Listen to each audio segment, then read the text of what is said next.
ഡിവൈഎഫ്ഐയുടെ നേതൃത്വത്തിൽ വളരെ പെട്ടെന്നാണ് പത്തനംതിട്ട പാർലമെന്റ് MP ശ്രീമാൻ ആന്റോ ആന്റണിയുടെ ഓഫീസിന് മുന്നിലേക്ക് ഇത്തരത്തിലൊരു പ്രതിഷേധം സംഘടിപ്പിച്ചത്.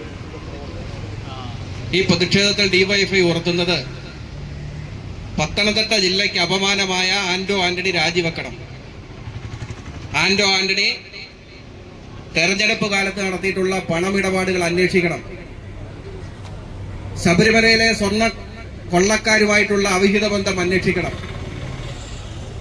ഈ മൂന്ന് കാര്യങ്ങളും ഉയർത്തിപ്പിടിച്ചുകൊണ്ടാണ് ഡിവൈഎഫ്ഐ പത്തനംതിട്ട പാർലമെന്റ് MPയുടെ ഓഫീസിലേക്ക് മാർച്ച് നടത്തുന്നത്.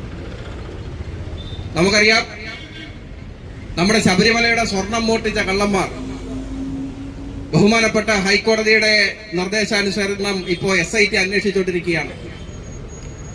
ശബരിമലയിലെ സ്വർണം കട്ട കള്ളന്മാരെല്ലാം SITയുടെ നേതൃത്വത്തിൽ സമഗ്രമായ അന്വേഷണം നടത്തി കൽത്തുറങ്കിൽ അടയ്ക്കപ്പെട്ടിരിക്കുകയാണ്. അതിന് ഉത്തരവാദികൾക്കെതിരായിട്ടുള്ള നല്ല അന്വേഷണമാണ് SITയുടെ നേതൃത്വത്തിൽ നടന്നുകൊണ്ടിരിക്കുന്നത്. അപ്പോഴാണ് കേരളത്തെ ഞെട്ടിക്കുന്ന ചില ഫോട്ടോകൾ, വാർത്തകളെല്ലാം പുറത്തു വന്നുകൊണ്ടിരിക്കുന്നത്.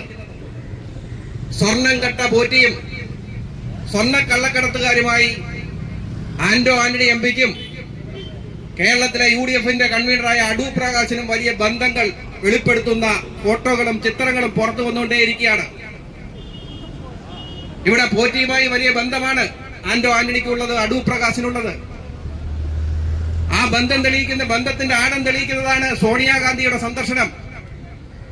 നമ്മുടെ നാട്ടിൽ ഒരു സാധാരണക്കാരനായ ഒരു കോൺഗ്രസുകാരനെ, എന്തിനേറെ പറയുന്നു AICCയുടെ നേതാക്കന്മാർക്ക് പോലും സോണിയാഗാന്ധി എന്ന കോൺഗ്രസിന്റെ സമുന്നത നേതാവിനെ വീട്ടിൽ പോയി കാണാൻ കഴിയില്ല.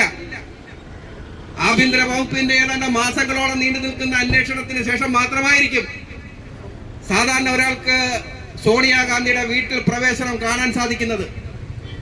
പക്ഷേ ശ്രീമാൻ അടൂർ പ്രകാശും ആന്റോ ആന്റണിയും നമ്മുടെ ശബരിമലയിലെ സ്വർണം കട്ട പോറ്റിയുമൊത്ത്, ആ സ്വർണം വാങ്ങിച്ച കള്ളനുമൊത്ത് സോണിയാഗാന്ധിയുടെ വീട്ടിൽ പോയിരിക്കുന്നു.